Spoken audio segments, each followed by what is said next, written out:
Whether you're looking for answers to specific life questions or simply hoping to become the best version of you possible, welcome to the Mental Breakdown and Psychreg podcast, where we offer insight, information, and strategies based upon research and years of practice as psychologists. So sit back, have a listen, and get connected with our hosts, Dr. Berney Wilkinson and Dr. Richard Marshall. The most prevalent mental health condition in childhood is ADHD, attention deficit hyperactivity disorder, or attention deficit disorder. As we go through the week, we're going to talk about what those differences are. But ADD, ADHD, ADD. There's so many different acronyms for it. Right. ADD, ADHD, ADDH. I've seen so many. That's no longer used. ADDH. Right. I know, but over the years, I know. Kind of talked about all kinds of different iterations of basically the same thing.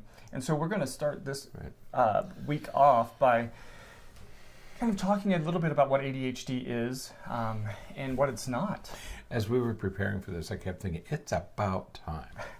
You know, we've talked about... one of your favorite responses. How many? 400 and... I can't see the board. Today is number 445. We've had 445 podcasts.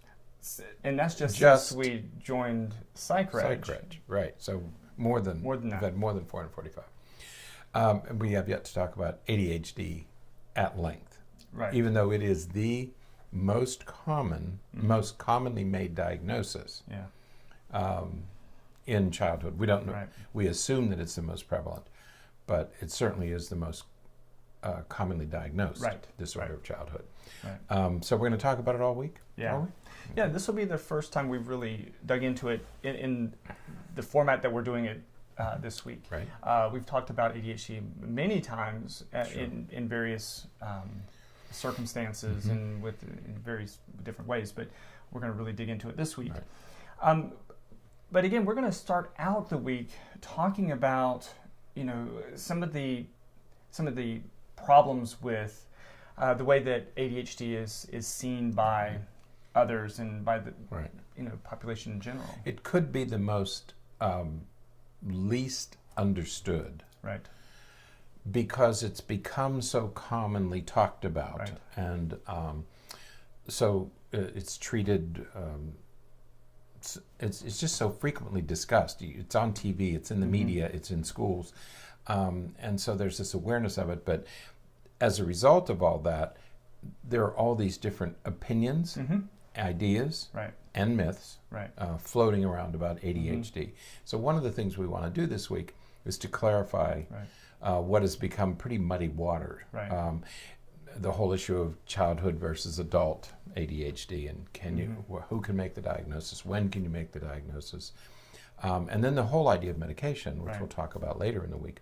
But yeah, it's become a bit of a confusing topic with many, many different opinions floating around about it. Absolutely. So hopefully we can clarify. Yeah. So again, today we're going to kind of focus on the idea that as to whether or not ADHD is a real thing. I guess really is the basic. We're going to go right after it, huh? What's the title of today's talk? ADHD or bad parenting. Or bad parenting, right. Okay. Because we attribute so much. We attribute behaviors associated with ADHD to so many other things. And it's difficult when you're talking to people because of that. When you see a kid who has the characteristics of ADHD, especially the motoric hyperactivity, the constant talking, the poor impulse control, they say anything they want to say, but especially the movement, the touching and the exploring and the invading of privacy. Right. When you see those things, it immediately brings to mind, is there something wrong with this child, or does this child just need some good old-fashioned discipline? Right. Is it a parenting problem? Right. Okay. And so that's the first decision that we struggle with. Absolutely. And we're going to start off, just hit it right now. No. They're two different things. What's the question? Bad parenting and ADHD are two different things. Right. Bad parenting can exacerbate ADHD symptoms. Exactly. But bad parenting doesn't cause ADHD. It can cause ADHD-like behaviors, and we've talked about this in a number of different ways with other mental health conditions. It can cause behaviors that look similar to ADHD. Right. Okay? It doesn't cause ADHD. Right. Okay. And that's going to be another an emphasis that we need to make today that's going to carry on through the week, and that is that ADHD is a neurobiological disorder. We believe that it is. Right. Not everybody believes that this disorder even exists. Right. That it should even be on the in the manual. Right. So John Rosemond comes to mind. Right. John Rosemond is a child psychologist in North Carolina. John Rosemond has written for years that he does not believe that there is any such thing as ADHD. Right. Okay. We don't and he's agree. not uneducated. No. We believe that it is a neurodevelopmental disorder. That it's established. It's well established now in the medical and psychological community that it really does exist. Right. Okay. So we believe that it's a neurodevelopmental disorder. Right. Okay. Yeah. And so when we are talking about ADHD, we're going to be talking about ADHD, what we believe to be the neurobiological condition known as ADHD. Right. We're not referring to ADHD-like symptoms that are caused by bad parenting or poor structure in the environment or lead poisoning or any of those kinds of things. Many of those things that cause ADHD-like symptoms, those aren't ADHD. We talked about the same thing with autism. Right. You know, if a kid has heavy metal poisoning, they may present with symptoms associated or that look like autism. And then when they go through chelation therapy, those symptoms go away, and people think, oh wow, we cured autism. No, you cured a heavy metal poisoning. Right. So when we're talking about ADHD, it's basically the same thing. When you're looking at the symptoms, you have to rule out some of those other causes before you make the diagnosis. Right. You know, one of the easiest examples is children with ADHD can't contain. It's very difficult to contain them and keep them contained. They don't have good boundaries. Right. Okay. When children with ADHD come into my office, most children come into my office, they're a little bit shy. They stay back until they sort of get a feeling for things, and then they begin talking a little bit. Children with ADHD come into the office and they start touching everything. They're talking, they're jabbering, they're jumping on the furniture. They don't have good boundaries. Right. If a parent raises a child and doesn't impose boundaries, it's going to look the same. Right. Okay, and that's what we mean about the difference between ineffective parenting and ADHD. Right. The best parents in the world could have a child with ADHD. I mean, you do all the right things with a child. If a child has ADHD, the child is still not going to have those boundaries, no matter how much work you do. Right. Okay. It takes years and years and years and years of work. So it looks the same. The morphology is the same. Right. But one of them has ADHD and one of them doesn't. Right. Yeah, absolutely. So when it comes to some of these different, I don't know if we'd want to call them myths or just misperceptions of ADHD and ADD, we do have to be cautious that we're not attributing those symptoms to the wrong thing, because it leads to expectations, inappropriate expectations. It leads to misattributions. Right. As soon as if you take again a child with ADHD, true authentic ADHD, and you accuse them of having those symptoms because of bad parenting or because of something else, your treatment and your approach to managing them is going to be very different. I see a lot of parents, for example, interestingly, who view ADHD as a parenting issue, and so they become extremely strict and punitive and authoritarian, and I say they become that way, but they probably were that way from the time the child was born. But logic doesn't come into play with them, because you talk to them and they say, well, he just will not sit still. He will not stop talking. He's so impulsive. He's breaking rules even though he knows the rules. And, so the parent slams him every time. They punish them. They spank them. They take away all of their belongings, all their toys, all the activities that they enjoy. They take away all that stuff and they punish them, consistently, daily sometimes. And the kid continues to behave that way. Right.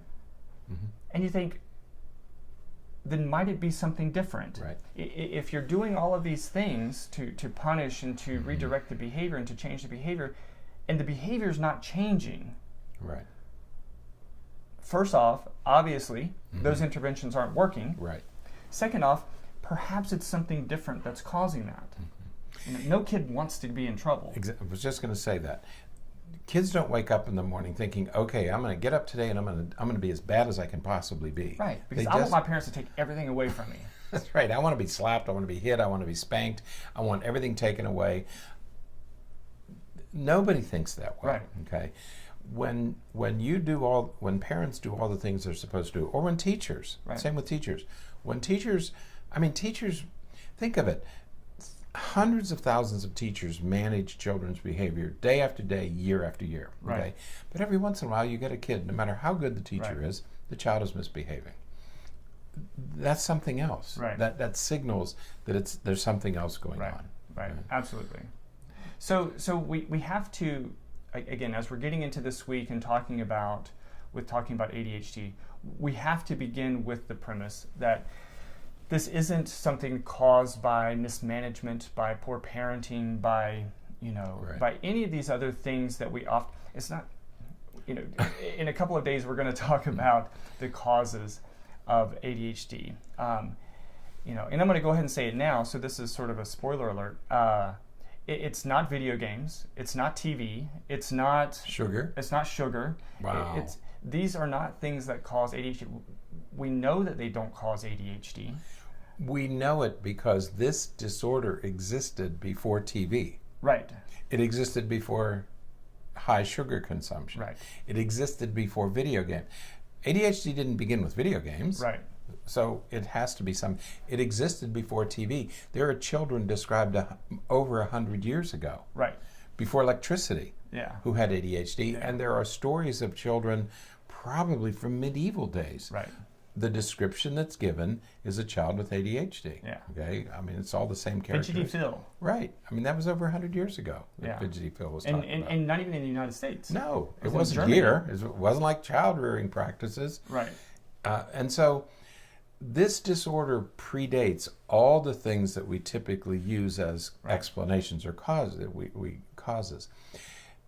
When we talk about whether it exists or not, and that's a discussion that we're happy to have, and we'd love to hear from our listeners and viewers, there is so much evidence that this disorder really exists. And recently, there's brain-based research from really good neuroimaging studies. Right. That suggests, in fact, there was one reported a week or so ago, another set of data, another experiment came out, another study was reported that suggested that, lo and behold, these differences continue to appear over, it's been more than 20 years of research findings that say over and over again, the brains of children with ADHD look different and they perform differently. Right. So, and that's why there's no question in our mind that this is a distinct disorder, that it really does exist as a disorder, that it's not the result of anything you're eating. Now, will those things make it worse? Yes. Will children with ADHD challenge parents, and will those parents make a lot of mistakes? Absolutely. Will they do things to make it worse? Absolutely. But it's not the cause of this neurobehavioral disorder. And addressing those issues can improve symptoms. You can be a better parent. And because there's some nice research coming out to talk about improvements in ADHD symptoms with an improved diet and with eliminating sugar and some things from the diet. Those are great ways to help treat the condition. But again, it didn't it didn't cause the disorder to begin with. That's right. Exactly. What a way to start the week. Well, I think the important thing is that this disorder really does exist. I think to continue to argue that it's a figment of our imagination or it's a recent development is just nonsensical. It's existed for hundreds of years. Right. There's clear evidence that the brain is different in some people, and so yeah. And the other thing is we're going to talk about medication as we go through the week. Why is it that medication works in some and not in others? Right. Because some children have this disorder and some don't. Right. We might use medication to treat the symptoms. I don't fault anybody for that. But the medication doesn't work in 25% of cases. Right. That's because they look like they have ADHD, but they don't. Right. Okay. So plenty of evidence from neuroimaging studies, drug studies, and developmental studies that suggest that this is a real thing. Yeah, absolutely so. All right, that is it for today. Until next time, stay happy, stay healthy, and forget to be afraid. Thanks for sharing this episode of the Mental Breakdown and Psychreg podcast. Be sure to check out the show notes for links to follow us on Twitter and subscribe to our YouTube channel, where you will find all of our previous podcasts and much more. We would be honored if you would become a patron through patron.com, where any donation you can manage will go to the development and creation of more content. Just visit patreon.com/thementalbreakdown for more information. Thanks again for listening. Have an awesome day, and we look forward to being back in your feed tomorrow morning.